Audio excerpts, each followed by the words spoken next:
Welcome to Chosen Nation FM. This is your boy Mujero Wangiti, just an ordinary guy discussing the beautiful game. Yeah. Like, I'm starting the show on a very sad note because of the events that actually happened over the week. We know what happened. My team, one of our best players last season, one of the best players in the world. As we were celebrating on Monday, was on Tuesday. Yeah, when we were on Monday, we were celebrating the Ballon d'Or winner, which is Karim Benzema, one of the greatest players of our history at Manchester United, being now suspended or banned from first team action for a week. But yeah, we'll get into that later on into the show. But now I just want to say this, Ore. Sometimes we forget, or we tend to forget, our athletes or football players. Sometimes they don't know they're human beings. They've got feelings, and they sometimes reach that boiling point where they can't take it anymore. The humiliation from the fans, the disrespect from teammates, from the managers. Sometimes it gets a lot. So we can't blame them for reacting the way they react. Anyways, we'll touch on that later on in the show. I just want us to start with the PSL, and then we'll end up with the preview show. The MTN8 is back this weekend, the second leg of the MTN8. Kaizer Chiefs versus Amazulu, and Mamelodi Sundowns versus Orlando Pirates. But before we go there, the midweek action results: Orlando Pirates coming victory 2-0. Erasmus getting on the score sheet for Orlando Pirates, opening his account for the season for Orlando Pirates. This is his second spell for Orlando Pirates now. This Orlando Pirates team, for me, they look more organized. I think the coach is really doing a good job for Pirates. That's why I'm saying, I was speaking just before I went live to my friends, that I have this feeling our Pirates might be the team to beat Mamelodi Sundowns. Might be. And that's a big might be. But I like the way they play. You can see the structure is there, and Drondro fits in well with the team. Selling as well, Erasmus. Koro, they play as a team. CBC at the back is solid. Yanale Pepra. So yeah, for me, they solid. And I said this a few weeks back, or Orlando Pirates will be one of the contenders for the league. Are the ones that will actually challenge Mamelodi Sundowns for the league title as well. But they need to be consistent. They need to keep this momentum going. Like Kaizer Chiefs, they don't have a Ngaren. They are not constant in their winnings. So today they win, they play well. Tomorrow they don't win, they draw. So they need to be constant, and they need to keep this momentum going. And hopefully they will challenge Mamelodi Sundowns for the championship. Another one that I want us to pick is Super Sport versus Stellenbosch. Kevin Hand. You know, Salagangala Chiefs for a year because of the decision that the management took to get rid of Kevin Hunt. For me, it was an unfair decision to get rid of Kevin Hunt, Chiefs. Remember, he's the one that got us to the final at the CAF Champions League. And some would argue the reason why Chiefs decided to get rid of him is because we were struggling with league. But it's obvious. They should have decided which one is more important. Is our league position more important than winning the CAF Champions League? And for Chiefs, they whenever the decision of a league position is more important than winning a continental cup. For me, it was a bad decision from Chiefs management, and I stand by it. Even like a joke, it was a bad move for getting rid of Gavin Hunt. And remember, at that time, Nanele banned from CAF, from FIFA. We couldn't even sign players. But he made use of the players that he got from the previous manager to get into the final of the continent's final, CAF Champions League final. And Chiefs decided that a league position is more important than winning the actual competition. Well, That's the past. The future is here by Supersport. He's doing well. I think he's playing now his fifth game and he's winning. I think he lost about one Kamamlu Sundowns and he drew the others and he's winning. And you can see the team now. This is Kevin Hans play. Crosses into the box, two strikers, they're playing Gabuza, Krobla, and they're benefiting from them. Gabuza's partnership with Krobla, we've seen over the years that it's been a fruitful partnership only if they get the right supplies from their wing players, from their middle field, and it's working for them. It's working for them. Gabuza is scoring, Krobla is scoring, and Supersport are winning. They beat a Stellenbosch team that we know from last season, Oria Sokulisa. And for that, we saw Steve Bakabamo feel an extension of his contract to reward him for the good performance that his team has been doing. But obviously, they've lost two crucial players in Kwanite and Dupreez, who went to Kaizer Chiefs. But still, they managed to pick themselves up and they won games without them. So it's a Stellenbosch team that Sokodisa that also knows how to play. So for Supersport to go to Cape Town and get all 3 points, it's a major achievement for Gavin. And what he's doing, go Supersport, for me, it's a team to be looked at. But I don't think this season, maybe next season, when he's got, because remember he joined Supersport after the transfer window. So let's give him 1, 2, 3 transfer seasons, transfer windows, and see if he can really get that Supersport team to where it was, to the championship winning, treble winning Supersport that he won with them. So we'll see. Gavin is doing wonders there by Supersport. In other results, obviously, Mamelodi Sundowns 1-0 against the Gallants, and Marumo Gallants scored a goal which was ruled out. Would we say Sundowns Balapa? Would we say fatigue is now, or Bafiri did good when they were playing last week in the CAF Champions League because they just won by a goal to nil? Their top scorer from last season, Peter Shalul, is still out. We are not sure if he's going to be available against Orlando Pirates.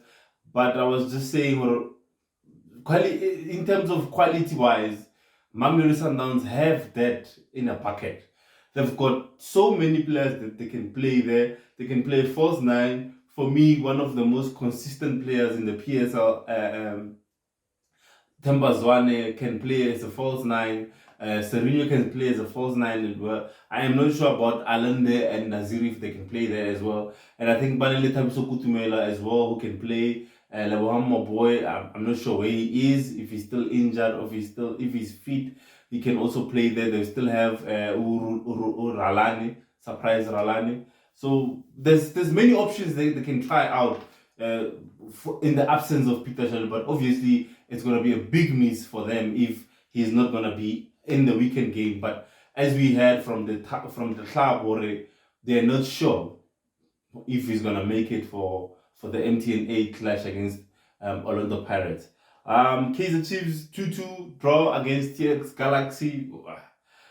Chiefs struggles are continuing. They for me, they're conceding too many goals. We thought maybe retaining the skipper Itumeleng Kuna would stabilize the team at the back, would not concede so many goals, but it didn't help because we're still conceding goals. Rasapo Riwa, we score and we get outscored. I think we've been scored 14 goals this season alone. Imagine 14 goals, and we like three months into the season already we've been scored 14 goals. Team selection for me, Atazwane, I think he still hasn't gotten his right, or should I say his best starting 11 for me because of last week I was praising Sukhota or he creates chances for his strikers. He can create chances for him. He just needs to work on his finishing. And we saw on Wednesday, he started on the bench and then Bilal came in. And then for me, I don't understand why would you put one of, because at the moment, Chiefs forwards on form is Khota and Caleb. So now Caleb is injured. Now it's also Khotomio on the bench for what? I'm not sure what was the mentality behind that. I know he's not good in finishing, but he can create chances. You in the second half. Chiefs started playing. Chiefs started creating chances, and they finally got the equalizer with a brilliant brilliant goal from Kick and Dolly. But that's what I'm saying. I'm not sure. Hore, Atazwane tactically, coach Ebiang. How does he play? Because for me, that's what I'm saying. The decision now to take out Sukota, who is one of the best or on form players for Kaizer Chiefs at the moment, Omia banging for a returning Billet who's returning from injury. I like that decision for me didn't make sense. Dupree's as well has been missing chances as well, but he started the game. But if eventually he scored, he broke his back and he scored for Chiefs. But Sukota for me is good enough. He doesn't score, he misses a lot of chances, but he creates chances for his striking partners, for his fellow forwards. So why bench him? Why Mia banking? I still don't understand to this day why Gosimpile Ngobo is not playing in the starting lap. I still don't understand why Happy Mashiane is still not playing. He's not even featured on the bench. Or can maybe, I don't know, you guys tell me what's happening to Happy Mashiane. Is he still part of Chiefs? Is he fit? Is he injured? I just want to know because remember Gavin Hand, he was one of our best players. Yeah, there were two of them, and they are youngsters. They have a potential, a great future, but for some reason they just fell off the cracks. I don't understand. Every coach that comes in, he comes in, he gives us something new, he gives us something different, he creates chances, he shoots, he scores, but he still doesn't make the starting lineup. What does it have to take for Ngobo to start for Chiefs? What does he have to do? I don't know. Have your say. Tell me, have your say. What do you think he has to do for him to be recognized by Atazwane or Atsene into the starting lineup? Because at the moment, he is not being featured. He's not playing. He's not. He's not. And the result, Swallows finally won 2-0 against Royal AM. I'm not sure what's happening at Royal AM. They started like a house on fire last season. And then they were number 2. But this season, for some reason, they fired coaches. Players are fighting with management. The release of it's a bit of chaotic Royal AM. I think maybe that also affects the team somehow because Royal AM. I remember when we Royal AM, we always say Royal AM win. That's how they were. They were winning.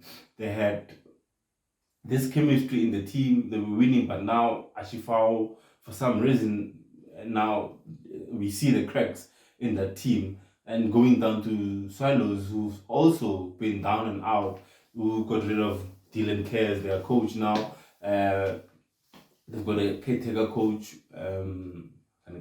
Musa Nyatama.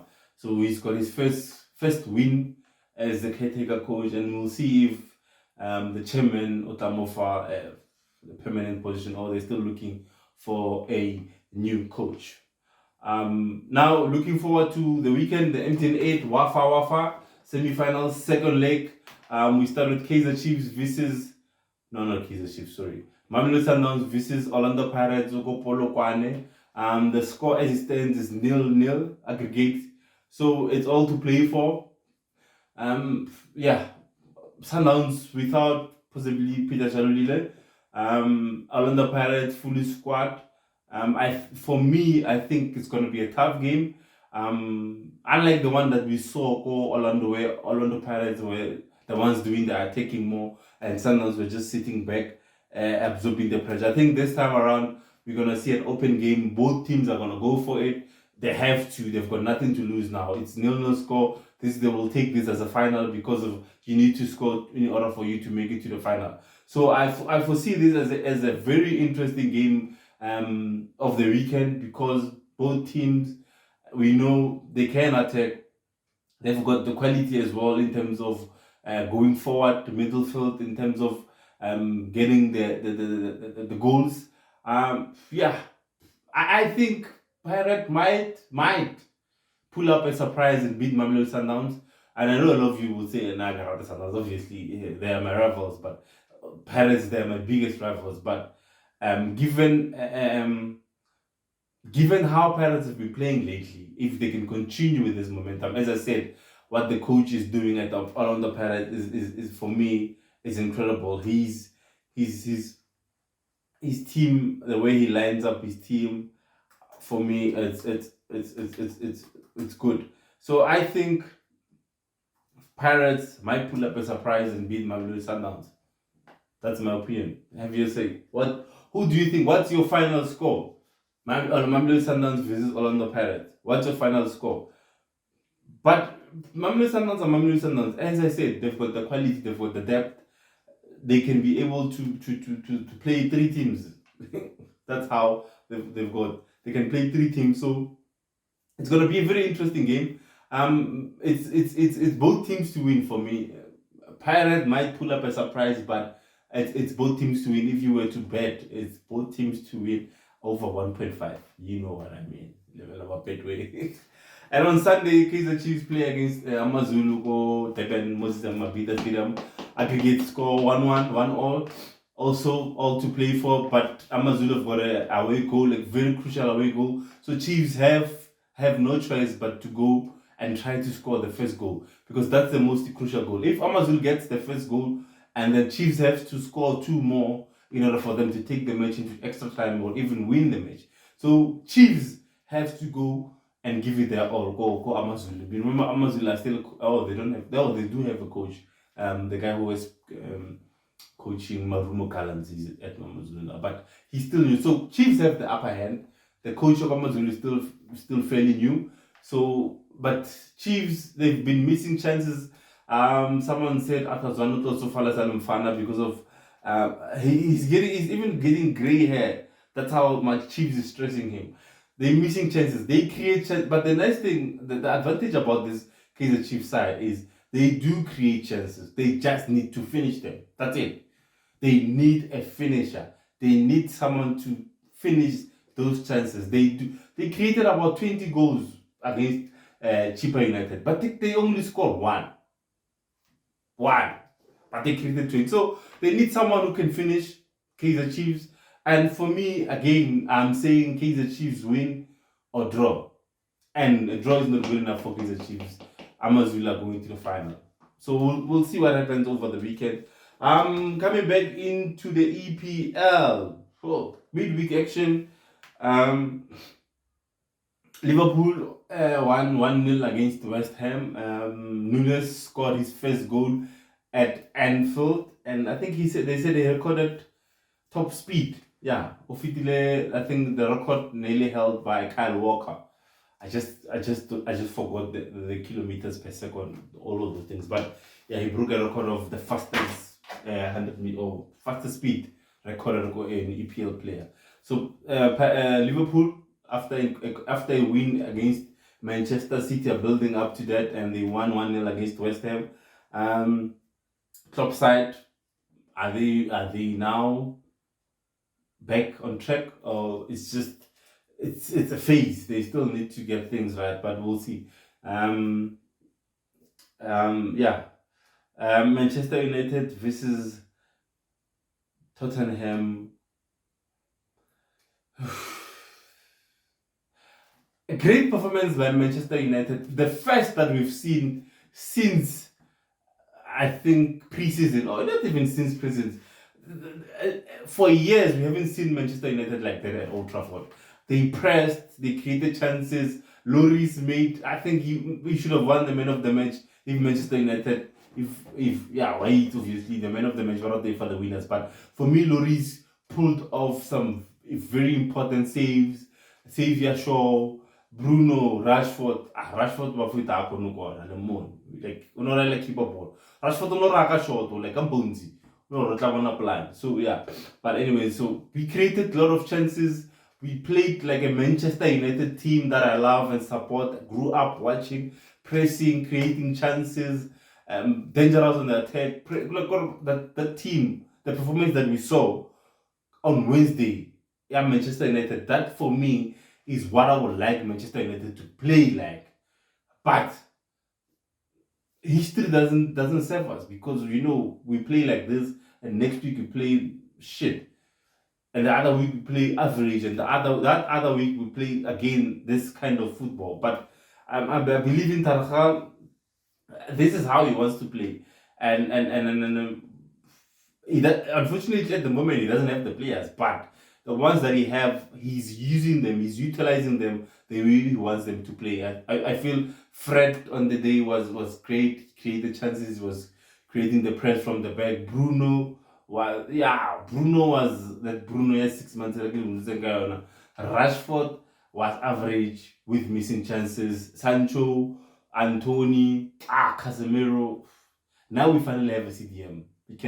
We can now argue with players rather than a CDM. Not players, with other teams, and say we've got a CDM. Casemiro for me has been the most important player in our team. He protects the back four, which has been solid, by the way, this season. Varane, Martinez, Dalot, now Shalom, Malaysia. You see, this is what I was thinking about. Like a competition in the team. Look at Luke Shaw. He came back. He's now performing.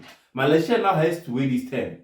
He has to wait his turn. And he knows how he needs to perform. Otherwise, he's going to be out again. So he knows when he comes back, he needs to perform. He needs to give a performance. Will say, okay, now you're ready to replace Luke Shaw. Because Luke Shaw now, he's playing well. He's marking as well. He's crossing. His forward game, like he's almost the Ten Hag fullback that he wants. He's playing. So this is what I meant when there needs to be competition in the team. A player cannot be comfortable in his position like Bruno and Rashford. I don't know why, but they cannot be comfortable in their position. Look at Fred as well. He knows Eriksen is sitting on the bench. He knows one wrong move is out. Eriksen Watson. Now we're going into the weekend playing against Chelsea. Who gets to play? For me, Fred deserves to start because he performed bad. That's a bad because of Fred. He's not consistent. We know Fred. He plays like this. Newcastle, he was dreadful. Now Tottenham, he was great. Now what about if Chelsea? He's dreadful again, and we end up losing because of the selection.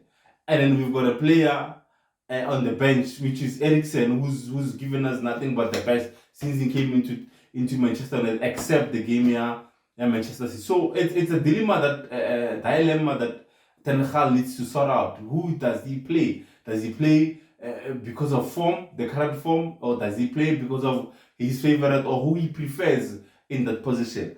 And speaking of this, we all know what happened over the week. Ronaldo storming out, not even storming out, walking out at Old Trafford, the 89th minute.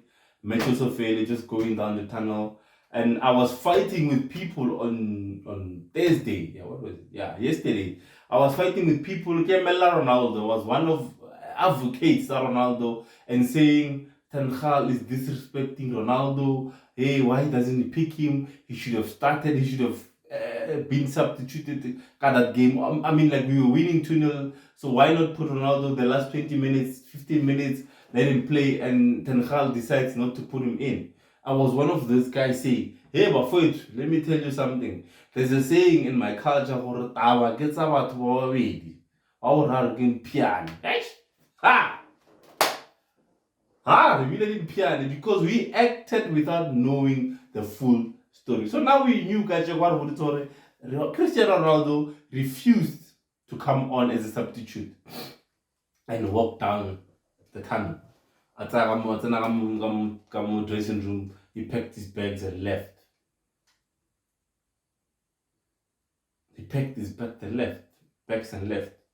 And for me, it's very sad because now we are stuck with a player and a coach who now their relationship, the trust between the two is now broken. And remember, what trust is like it's like a glass. Once it's broken, you can try and put it back together, but you'll never find all the pieces. So now we find ourselves in a situation. Before we go there, now there's a statement in Manchester United that Ronaldo has been suspended and from first team action. So meaning what? Meaning he's not gonna train with the first team, and he's not also gonna feature in the Chelsea game, which we might have needed him to play, honestly. But This is my 2 cents on the matter. You might agree with me, you might not. This is what I think. For me, I would say Velet and Khal disrespected Ronaldo. I mean, he's one of the greatest players to ever play the game. He's a club legend at Manchester United. He was our top goal scorer last season. He won numerous awards last season. And now this season, in the biggest game of like Manchester United and Manchester Derby, you decide to bench him. You're losing 2-0 into the break. You decide not to put him in. Matchable fell like a 6-2, 6-3, and then you say to us you didn't put him in because of you respected him enough or you respected his career to bring him in while we were 4-0 down. Okay, fine, we accepted that and we moved on. And then you play him in Europa games, and then Newcastle, when he looked lively, he looked hungry. You took him out, and he wasn't even happy when you took him out. He wasn't even happy. We thought, Tankhal, maybe, okay, Kaspers needed to start. Kaspers, again, you benched him. You benched him. So now, for me, what happens is Tankhal is trying to show Ronaldo who's boss. And he's trying to show Ronaldo, you are not bigger than the team. And he's trying to make an example, Ronaldo, to other players. Or if I say you're not going to play, you're not going to play. But the problem for me I have is you cannot make an example with one of the best in the game. CV Ronaldo alone. I'm not disrespecting Tanahal, guys. Please don't get me wrong. But CV Ronaldo is bigger than your Tanahal. So why would you want to make an example with a club legend? Rara Mutsent. For me, what I would have done if you were done. Mutsente as a performer, then you say game against it's open. It doesn't suit my play. It doesn't suit the way I want to play. And then we would understand. But now you're just putting him in the bench. And we should now think for you or Ronaldo doesn't suit your play. For me, and Ronaldo has been a professional. He's been showing up at training. He's been all smiles. The younger players are looking up to him. He's motivating everyone. Every week he's on the bench. He never complained. But as a human being, you also reach your boiling point. And I think that was Ronaldo's boiling point. And remember, Ronaldo, the summer, the September transfer window, he told the club that he wants to leave. So now, but still, you don't want to play me. I've got a World Cup coming in 3 weeks. I'm not playing. I'm not getting any match fitness. What I was supposed to do? I think he's reached his boiling point, and say what you say about him, but he's been professional all this time. He's been training. He reached his boiling point. This, for me, was his boiling point. He said he couldn't take it, and he couldn't take it. It is not acceptable as a player to walk out of the team because now the performance of their team is being overshadowed by the actions that he took. Now, how good were Manchester United? We are speaking about how Ronaldo left the match, the stadium, the match is affected. It is unacceptable, but it is understood because as a person, you reach your boiling point. I think that's why I said in the beginning, where sometimes as supporters, as fans, we think, these people are robots. In actual fact, they're humans. They've got feelings as well. So for me, I'm saying to you, Ronaldo, strength to you, my guy. We need you. We still need you at Manchester United. I know some people are saying you're not going to put on the Manchester United t-shirt again unless you and Eric reconcile. But I still have hope that you're going to come back. I still have hope that you're gonna come back and play for Manchester United. Now, looking forward to the weekend. Manchester United. I think I'm running out. What time are we on? 20. Okay. So Manchester United versus Chelsea. Yeah. Oh, before we get to that, Aston Villa lost on Thursday, and it was unfortunately the last game for Steven Gerrard. As the club statement said, Steven Gerrard has parted ways with the club, so he got the boot. For me, it was coming, and Aston Villa has been poor for a very long time now. Compared to Aston Villa's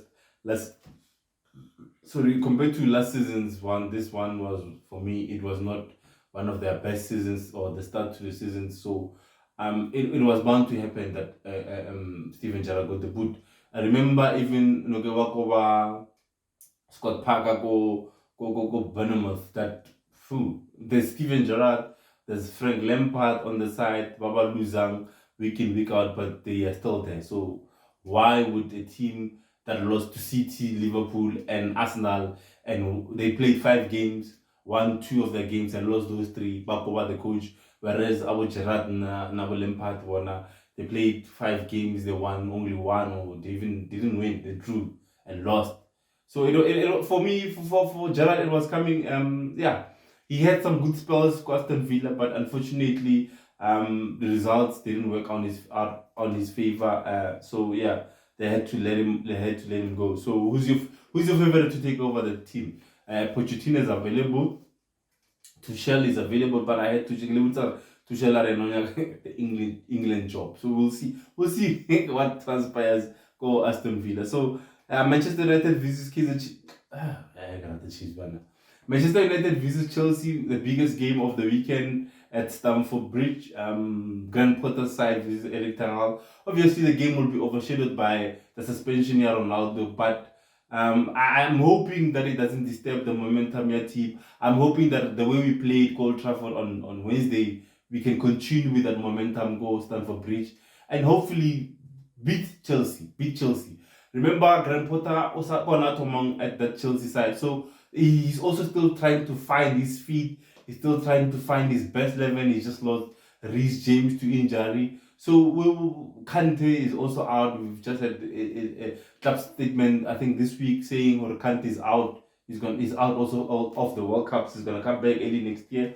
So it's a win for Manchester United for me. They have to win that game.